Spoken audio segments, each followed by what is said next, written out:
Oke,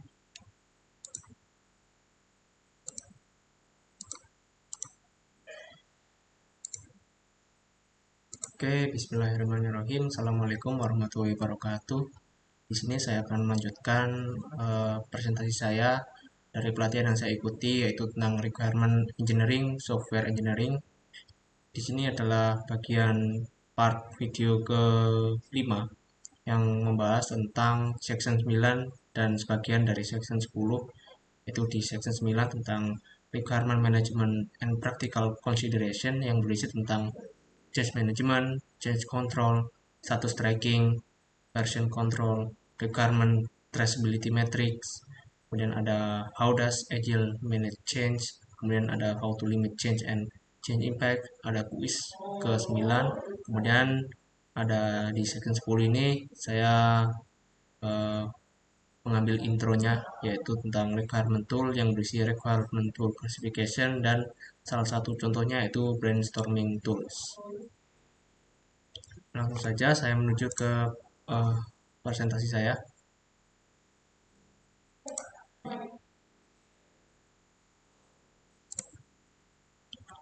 Requirement Software Requirement Engineering Part 5. Perkenalkan, nama saya Bayu Lanalendra Wibowo dengan NRP 5026211098. Langsung saja main topik dari presentasi kali ini, yaitu yang pertama tentang requirement management, practical consideration, dan requirement tool intro. Yang pertama, apa itu requirement management? Nah, requirement management atau disebut dengan manajemen kebutuhan adalah sebuah proses untuk mendokumentasikan, menganalisa, melacak, dan mengatur prioritas sebuah kebutuhan yang kemudian dikomunikasikan dengan stakeholder. Manajemen kebutuhan punya tujuan untuk memastikan bahwa dokumen kebutuhan yang ada telah sesuai dengan ekspektasi klien, internal, dan eksternal stakeholder. Manajemen kebutuhan meliputi komunikasi antara project team dengan stakeholder dan penyesuaian jika terjadi perubahan spesifikasi kebutuhan. Untuk mencegah terjadinya sebuah kebutuhan menimpa kebutuhan yang lain, maka sebuah komunikasi yang terus-menerus dan penggunaan tools untuk manajemen kebutuhan perlu dilakukan. Nah, kenapa requirement management itu penting?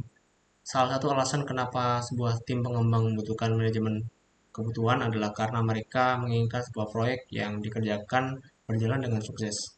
Bisa dikatakan bahwa menghindari kegagalan adalah suatu proyek merupakan motivasi untuk manajemen kebutuhan. Selain itu, manajemen kebutuhan dapat meningkatkan kemungkinan dalam pengerjaan sebuah proyek menjadi sukses, serta akan memunculkan kelebihan-kelebihan yang menjadi key faktor dalam mendukung suksesnya suatu proyek. Dalam mencapai sesuatu yang baik, terkadang seorang menemukan kendala-kendala baik yang memberikan pengaruh besar ataupun pengaruh kecil. Terdapat masalah-masalah yang dihadapi dalam manajemen kebutuhan. Dan tentang change management. Nah, change management adalah pendekatan pengelolaan transisi individu, tim, dan organisasi dari kondisi saat ini ke kondisi masa depan yang diinginkan.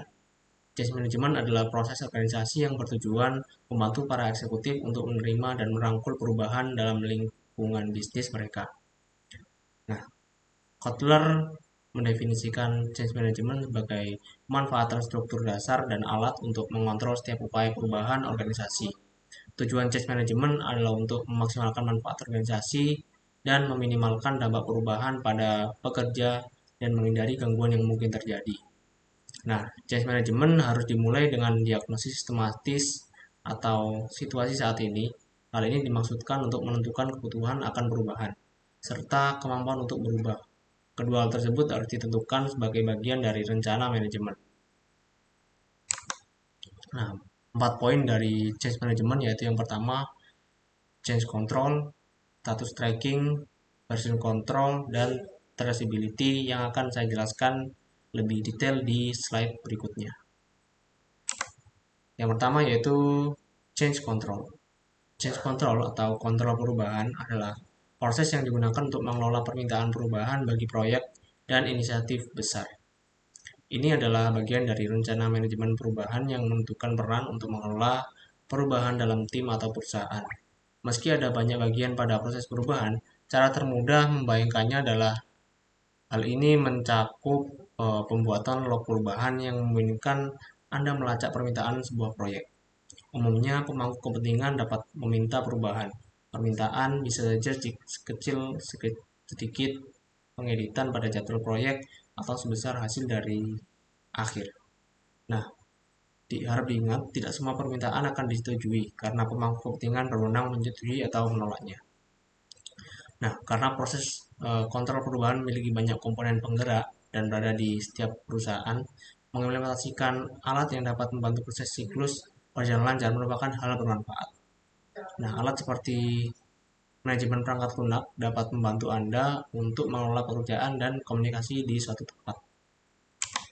Nah, ini adalah change control process. Yang pertama yaitu mendokumentasikan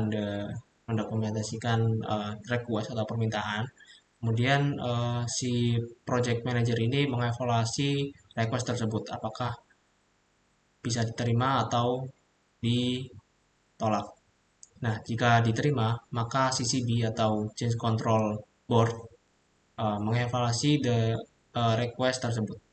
Nah, ketika sudah di ACC oleh CCB, maka project manager mengupdate the project plan, akan mengupdate rencana project tersebut.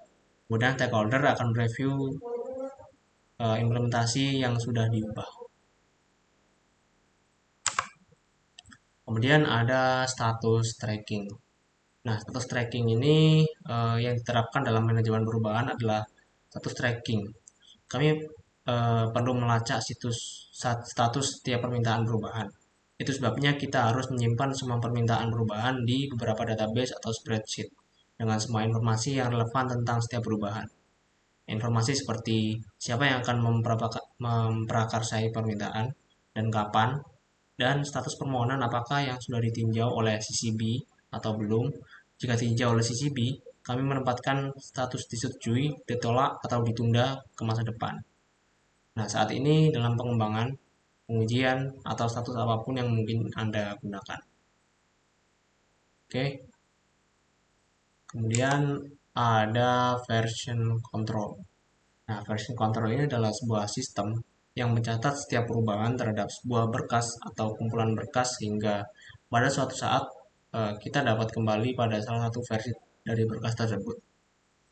Nah, sebagai contoh dalam buku ini, dalam presentasi ini, kita akan menggunakan kode sumber perangkat lunak sebagai berkas yang akan dilakukan version controlling. Nah, meskipun pada kenyataannya kita dapat melakukan ini hampir setiap tipe berkas di komputer. Jika kita adalah seorang desainer grafis atau desainer web dan kita ingin menyimpan setiap versi gambar atau layout yang Anda atau kita buat, kemungkinan besar Anda pasti ingin melakukannya. Maka version control system atau VCS merupakan sebuah solusi yang bijak untuk digunakan.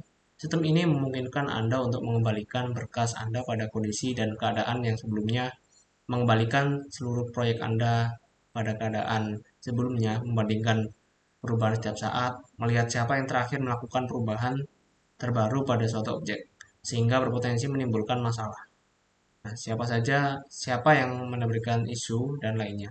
Dengan menggunakan VCS, dapat berarti jika kita telah mengacaukan atau kehilangan berkas, kita dapat dengan mudah mengembalikannya. Ditambah lagi, kita dapat mendapatkan semua ini dengan overhead yang sangat sedikit. Kemudian ada requirement traceability. Nah, untuk menjelaskan requirement traceability matrix atau RTM ini, pertama-tama kita perlu berbicara tentang requirement traceability secara umum. Kosakata sistem dan rekayasa perangkat lunak IEEE mendefinisikannya sebagai kemampuan untuk menggambarkan dan mengikuti kehidupan suatu persyaratan baik dalam arah maju maupun mundur. Dengan demikian, ketelusuran persyaratan memungkinkan kita untuk mengidentifikasi baik sumber persyaratan maupun semua artefak lain dalam siklus hidup seperti pengujian, kasus penggunaan, dan perencanaan proyek.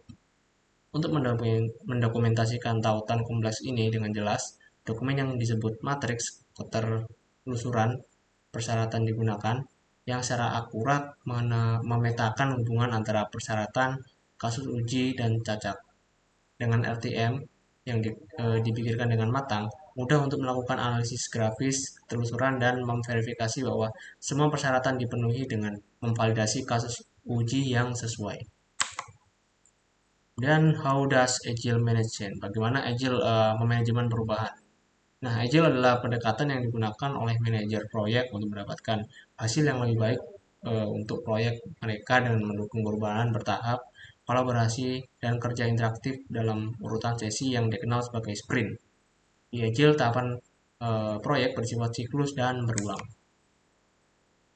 Kemudian bagaimana membatasi perubahan dan dampak perubahan? Nah, batasi perubahan kita dengan membuat aturan yang atau batasan yang mungkin dibuat agar tidak jauh atau tidak keluar dari tujuan awal dari sebuah pembuatan software, dan dampaknya itu bagi sebuah software itu tidak begitu besar jika terjadi sebuah perubahan. Oke. Kemudian ada requirement tool classification. Nah, di bagian sebelumnya kita menyebutkan banyak kegiatan dan teknik yang sudah dilakukan oleh insinyur persyaratan. Setiap aktivitas dapat dibagi menjadi tugas-tugas yang lebih kecil. Untuk masing-masing tugas ini ada alat dan seringkali lebih dari satu untuk membantu dalam membuat persyaratan proses lebih mudah untuk dilakukan dan dikelola. Berbagai jenis persyaratan atau alat atau aplikasi perangkat lunak telah dikembangkan dan digunakan untuk berbagai tugas persyaratan. Ada banyak alat di market. Kita akan mengklasifikasi alat dan menjelaskan setiap kategori produk dan bagaimana mereka dapat membantu kita dalam pekerjaan sehari-hari. Kita akan berbicara secara singkat tentang sebagian besar alat populer di bawah setiap kategori, terutama yang gratis atau sumber daya terbuka atau open source. Produk berkembang setiap hari dan kemampuannya berubah setiap saat. Rilis jadi sulit untuk membahas alat tersebut secara rinci, dan akhirnya kita akan menyimpulkan dengan proses untuk memperkenalkan alat untuk organisasi kita. Nah, peralatan dapat diklasifikasikan berdasarkan beberapa kriteria seperti tujuan, harga, dan model lisensi seperti komersial atau open source. Alat diklasifikasikan pada bagian ini sesuai dengan kebutuhan kegiatan yang mereka dukung.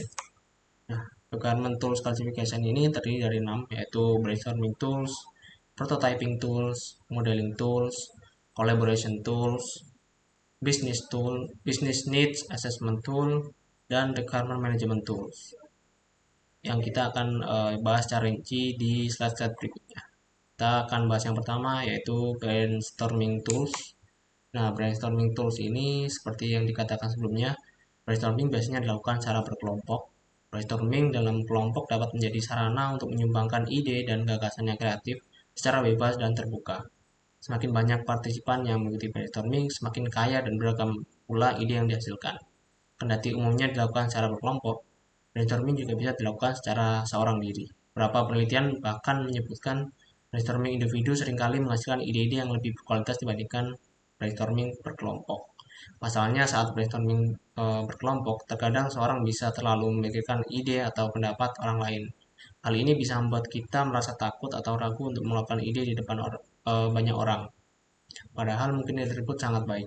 Sebaliknya, dalam brainstorming individu, kita lebih bebas mengeluarkan ide-ide yang ada.